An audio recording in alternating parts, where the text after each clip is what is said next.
अब देखो क्या है हमारे समाज में क्या है, बहुत सारी असमानताएं फैली हुई है ना, फैली हुई। तो ये संविधान आज नहीं बना हुआ है, ये 1950 का है, ठीक है।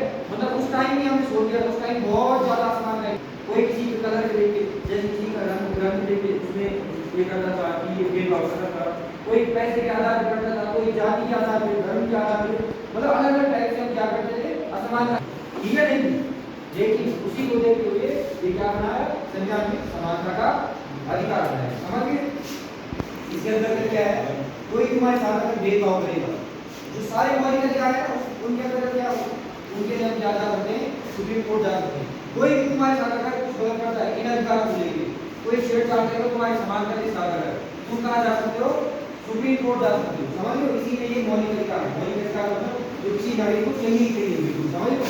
जैसे हमें खाने की नीड होती है, पानी की नीड होती है, तो वैसे हमें कुछ अधिकार की नीड होती है, उनको मौलिक अधिकार कहते हैं। मौलिक अधिकार में पहला है समानता का अधिकार। समानता का अधिकार में क्या होता है, कोई तुम्हारे साथ अगर भेदभाव करेगा, जैसे कि जाति के आधार पर, धर्म के आधार पर, लड़का या लड़की लिंग के आधार पर, कुछ भी आधार हो, समझ लो, कोई भी भेदभाव करेगा तुम कहाँ जा सकते हो, सुप्रीम कोर्ट जा सकते हो। कहाँ जा सकते हो, सुप्रीम कोर्ट जा सकते हो। और तुम्हारे पास कुछ एविडेंस जरूर होनी चाहिए। सुप्रीम कोर्ट जाओगे खाली हाथ में, वो क्या बोलेंगे तुम्हें, वो तुम पर ट्रस्ट नहीं करेंगे ना। तो संविधान में एक चीज है, तुम्हारे पास क्या होना चाहिए, एविडेंस होना चाहिए किसी भी चीज का। कोई तुम्हारे साथ अगर असमानता है, भेदभाव करता है, तुम्हारे पास उस चीज का एविडेंस हो, तुम सुप्रीम कोर्ट जा सकते हो, डायरेक्ट जा सकते हो सुप्रीम कोर्ट, समझ लो। कोई पहला अधिकारी है, इसके अंदर 14 सरकार आते हैं ना, आर्टिकल 14 बोलता है समानता का अधिकार। आर्टिकल 15 क्या बोलता है, तुम्हारे साथ 5 आधार पर कोई भेदभाव नहीं करेगा, जैसे धर्म के आधार पर, जाति के आधार पर, लिंग के आधार पर, वंश के आधार पर और जन्म स्थान के आधार पर। पहला है धर्म। धर्म मतलब तुम हिंदू हो, मुस्लिम हो, सिख हो, जैन हो, ईसाई हो, इसके आधार पर कोई भेदभाव नहीं करेगा तुम्हारे साथ, और करेगा तो सुप्रीम कोर्ट में उसके खिलाफ कार्रवाई होगी, ठीक है।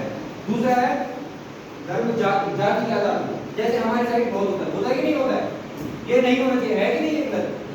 ये धर्म जाति के आधार पर बहुत ही, इसी से क्या हो रहा है, हम बहुत पिछड़ रहे हैं, समझ लो। हमारी जो मानसिकता है वो अभी भी बहुत पुरानी वाली चली है, जब देश आजाद हुआ था उस टाइम की थी मानसिकता, लेकिन अब तो बहुत आगे आ गई ना उस टाइम से, तो हमें अपनी मानसिकता चेंज करनी चाहिए, ठीक है, सबको करनी चाहिए। तो दूसरा है धर्म जाति पर, ठीक है, जाति के आधार पर तुम्हारे साथ कोई भेदभाव करे तुम सुप्रीम कोर्ट जा सकते हो, ठीक है। फिर तीसरा आता है लिंग। लिंग मतलब तुम लड़की हो या लड़के हो, इसके आधार पर तुम्हारे साथ कोई भेदभाव करे तुम सुप्रीम कोर्ट जा सकते हो, समझ लो। धर्म जाति लिंग, फिर आता है वंश। वंश मतलब तुम्हारा वंश हुआ है, तेरा वो है, इस हिसाब से नहीं करना चाहिए, मतलब यहाँ नहीं होता, वो होना नहीं चाहिए साउथ इंडिया में। इस हिसाब से तुम्हारे साथ कोई करेगा तुम कहाँ जा सकते हो, सुप्रीम कोर्ट। धर्म हो गया, जाति हो गया, लिंग हो गया, वंश हो गया, फिर जन्म स्थान। जन्म स्थान मतलब जहाँ तुमने जन्म लिया है, कई लोग भी कुछ तुम वहाँ के हो, मतलब तुमसे जुड़ रहे हैं, तुम्हारा जन्म वहाँ पर हुआ है, कई लोग मानसिक खराब है ना, इस हिसाब से लोग कई चीजें बनी